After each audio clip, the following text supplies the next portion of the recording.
Hi everyone, my name's Demara and I'm going to be reading to you today the next Truth Testament, which I've just lost on the laptop, but bear with me. Here it is. Okay, this is going to be Truth Testament number 26, and if you've watched this channel before, you'll know that I always ask the universe, the divine, which one do you want me to read? And we're down to, I think after this one, there's only 5 more for me to read out onto this video. And there were 42 in the beginning. So we're going to be reading number 26. But before that, I've chosen I picked randomly a starseed oracle just to see what was coming up for us as the collective today. And it's a very interesting one. It's Inner Earth. But what I like about it, even more than this lovely card, they're all lovely cards. I'm trying to see if I can actually, this is beautiful.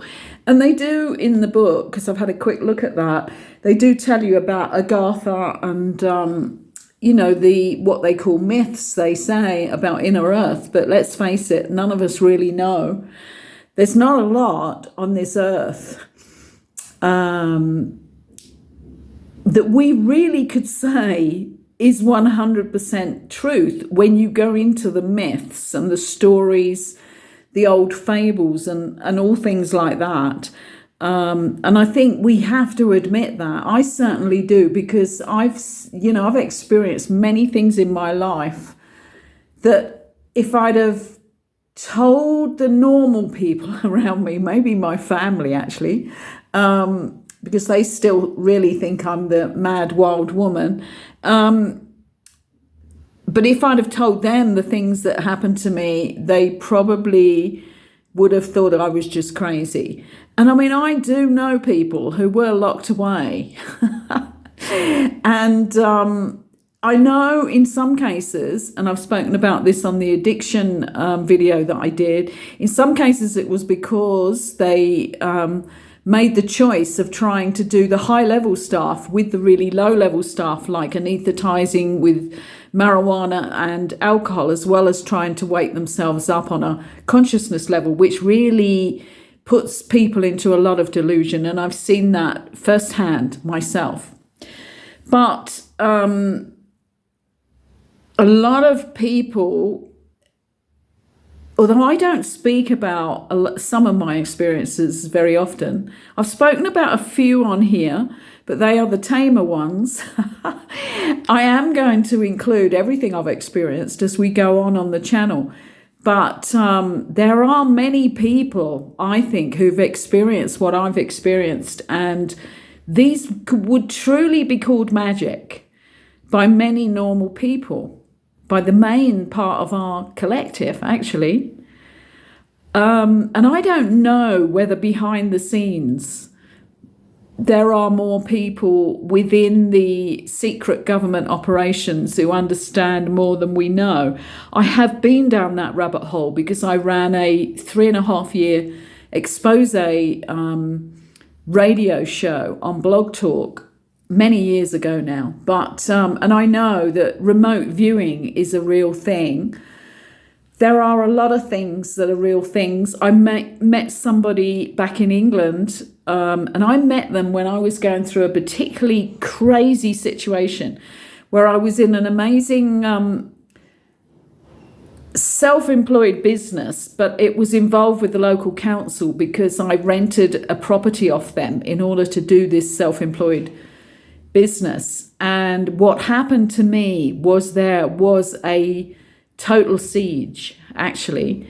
And I don't know whether that siege was because, I was on an eviction order for 4 years that I fought in court myself. I litigated for myself in court. But beyond that, see, there was the side of it that you could say they were fighting their side of something they wanted to change because they definitely had made a mistake on the contract. But also, I was on the most powerful energy ley line in the UK.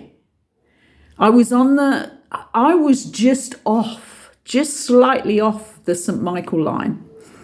But what I was operating was a windmill. And the synchronicities that happened when we ran, me and the people I employed to help me, mostly volunteers, to run that windmill, the synchronicities were on steroids. It was just totally magical. I also ran lots of things to do with the Wake Up movement on the land that I was given at the same time as I rented this whole property. So you could make your mind up on that. It could be a siege because of what they knew was going to happen, and they didn't ask me the right questions at the interview. I won this place out of a lot of people who applied for this particular opportunity, and they didn't ask me the right questions. I would have told them. They didn't ask really good questions about who I was. But anyway, it's really interesting because there is a lot known that is not talked about. But if you get into groups of people who have woken up and have gone down a hell of a lot of rabbit holes, have also experimented with higher levels of consciousness, have disciplined themselves, you will hear stories that would make a lot of people's hair stand on end. They don't make my hair stand on end because I just love it. I love the incredible tales that come out when you do meet people who understand what you understand or comprehend. Really, we have a comprehension that goes beyond the norm because we've dared to.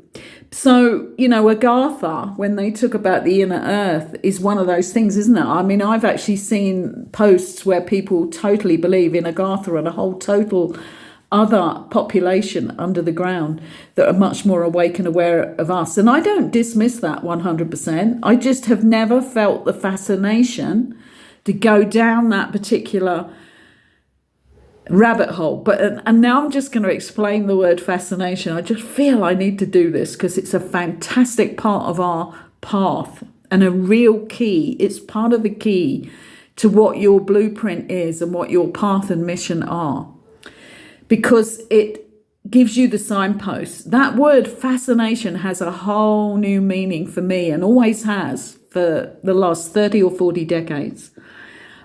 Because if you follow your fascinations, then your fascinations are signposts on your blueprint. And however crazy they are, you need to go down that pathway. But you won't always know why, and what part of your blueprint it is. What you will know is it's going to lead you to somewhere where you will either get information, you will retrieve gifts that you had from past lives and that start to activate because of the maybe place you went to.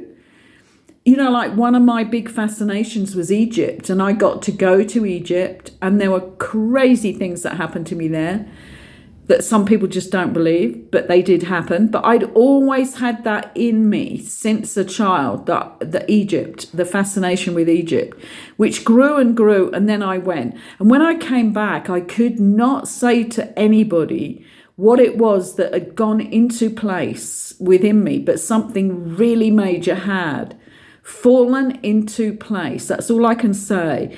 And at some point, I'll maybe tell you the story of that and what happened to me there. But, I couldn't pinpoint it, but I was following a fascination with no idea of what or where or what was going to happen in which part of Egypt either.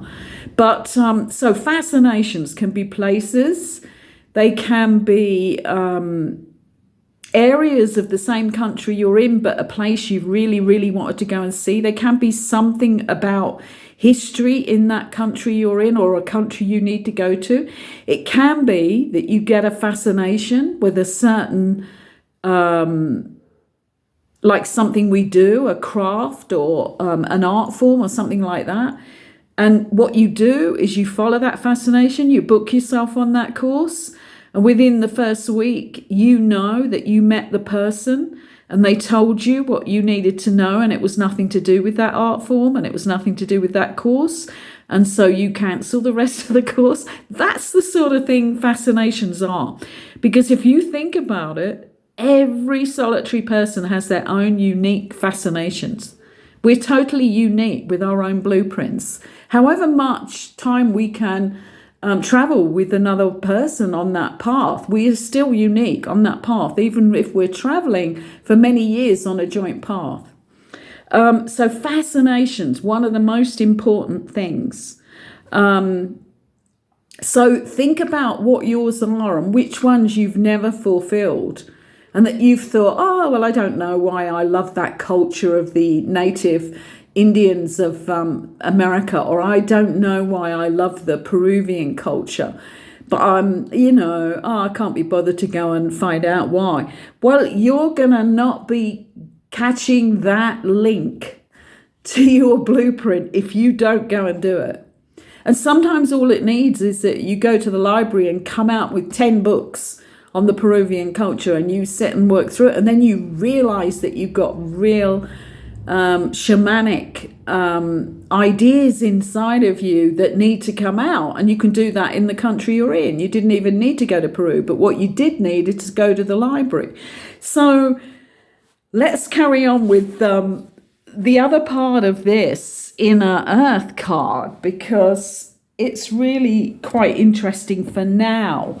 Because on the actual card, what they're saying is, you will survive this. I think this is so powerful.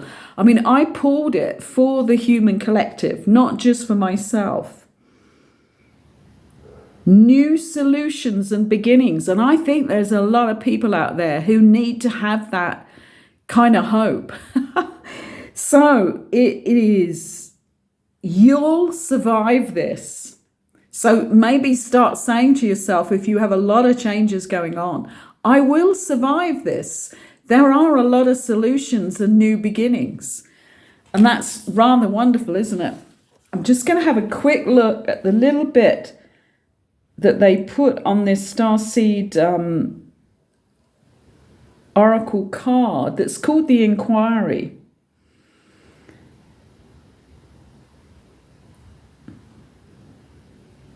Right.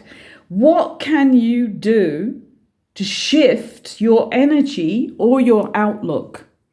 So that's another major part of it. If you're stuck in a situation, or if you feel stuck, or if right now you've got a lot of things around you and you really don't know what to do. So let's just read that again. What can you do to shift your energy or your outlook? Such powerful short sentences, but they can change a life. Okay, so let's get back to Truth Testament number 26. We are going to give you a plan for the foreseeable future.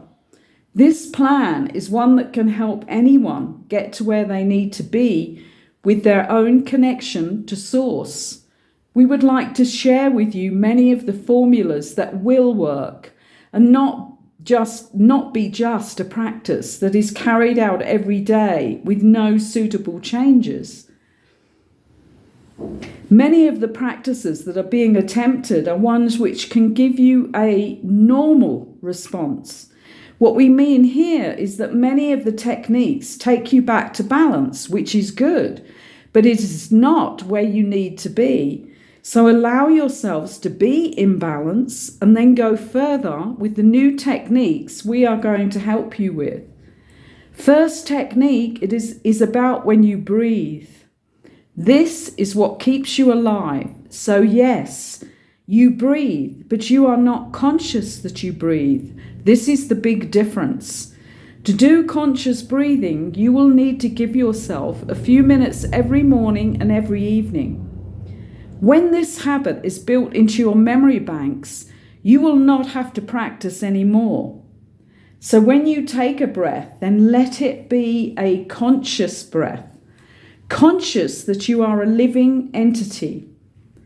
This conscious breath joins you with Source. So this is not a complicated way of being connected to Source.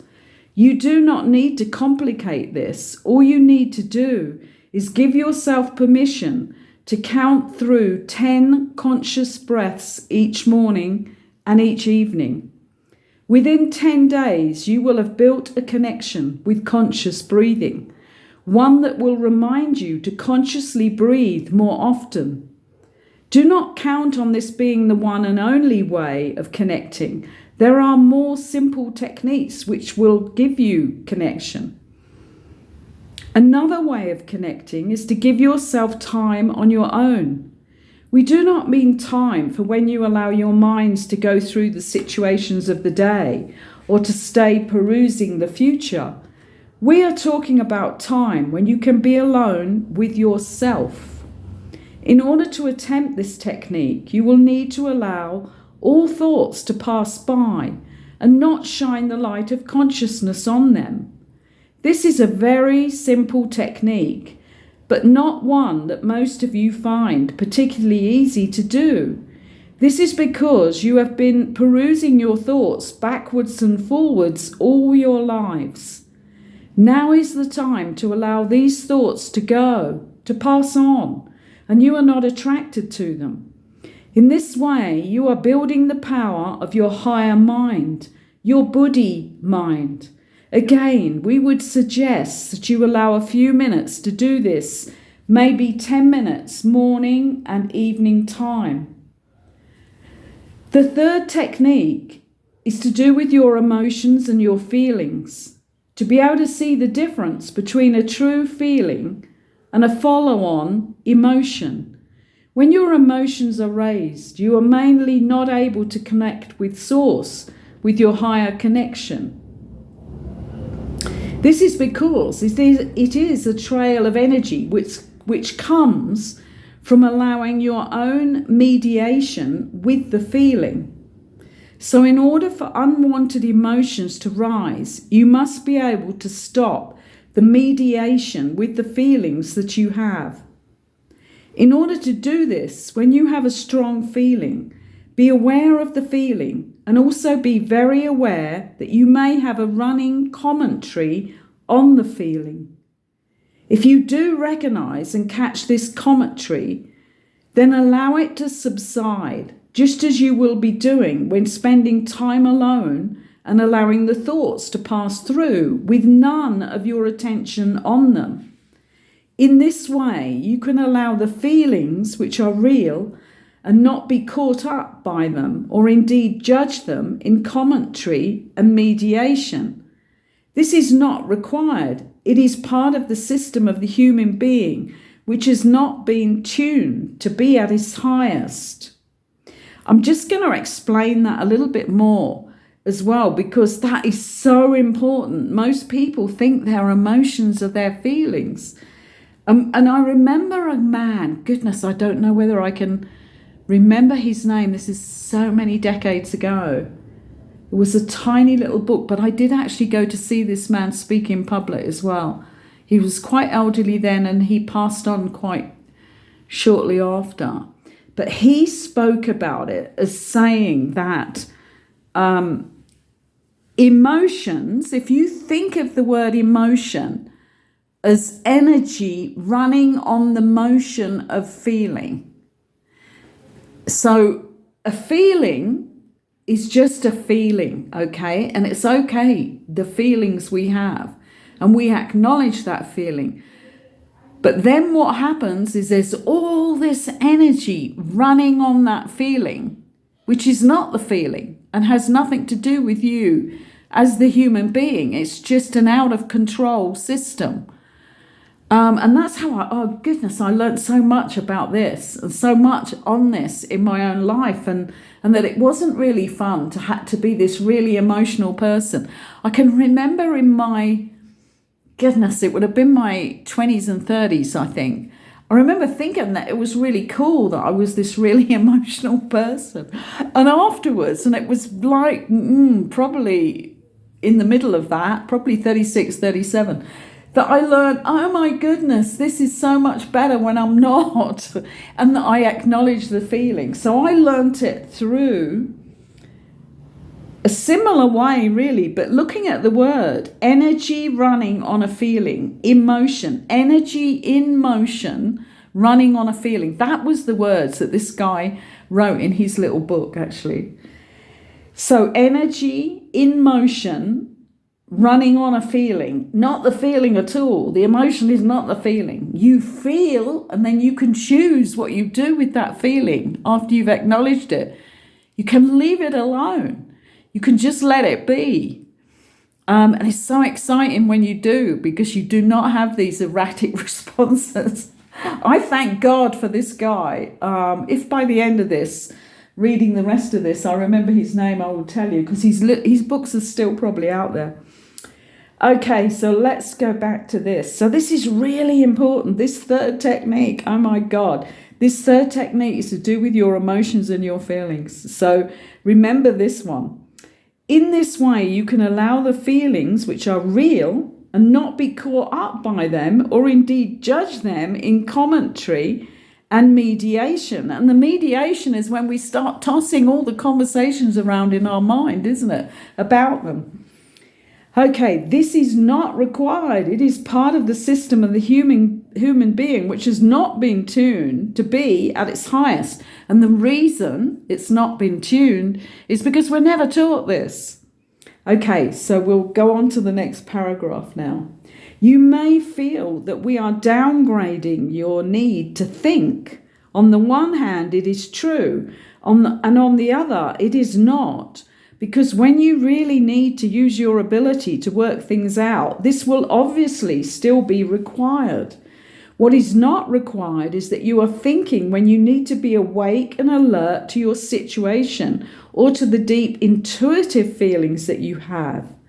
When you begin to tune out the irrelevant thinking, then the intuitive and the much needed thinking and organizing actions will be clear, and you will know immediately how to be clear on which one is correctly operating.